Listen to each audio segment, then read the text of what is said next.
आज हमारे पास एक ऐसी कहानी है जो सच में दिल को छू जाती है।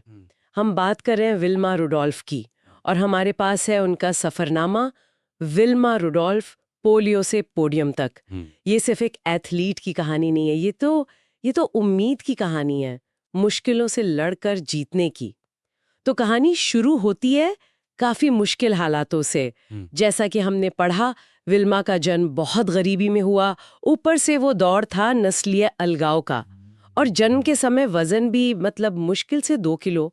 बचपन पूरा बीमारियों में ही बीता, और फिर महज 4 साल की उम्र में पता चला कि उन्हें पोलियो है।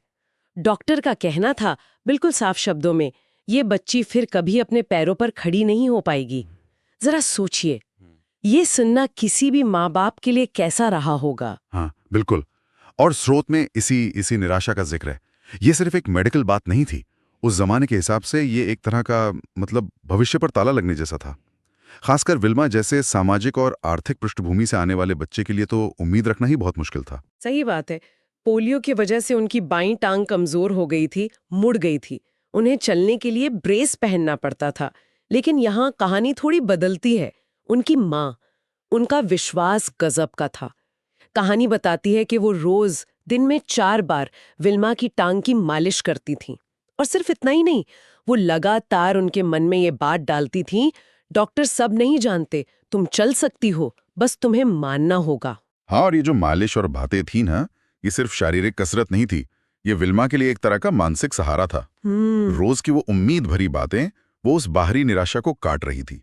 स्रोत भी इसी और इशारा करता है कि ये एक मनोवैज्ञानिक बूस्ट था। और विल्मा ने, उन्होंने वो विश्वास कहीं ना कहीं पकड़ लिया।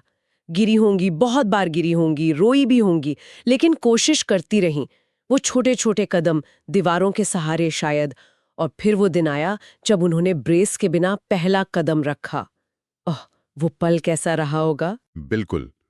यहीं पर इच्छा शक्ति की जो ताकत है वो दिखती है। एक बच्ची का इरादा और माँ का भरोसा, इन दोनों ने मिलकर उस भविष्यवाणी को झुठला दिया जिसे सबने सच मान लिया था। ये तो परिस्थितियों पर इंसान की जीत थी। और ये जीत कोई छोटी नहीं थी। 12 साल की होते होते ब्रेस पूरी तरह उतर गया। लेकिन विल्मा यहाँ रुकी नहीं। ये कमाल की बात है। चलना सीख लिया, अब उन्हें दौड़ना था। सोचिए जरा, कहाँ चलने की उम्मीद नहीं थी और कहाँ दौड़ने का सपना। हाँ, और असल में उनका दौड़ना शुरू करना भी कोई आसान सफर नहीं रहा होगा। शारीरिक सीमाओं के अलावा लोगों के शक, वो सभी तो होगा।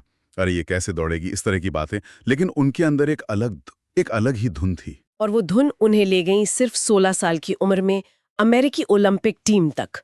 और फिर आया 1960 का रोम ओलंपिक।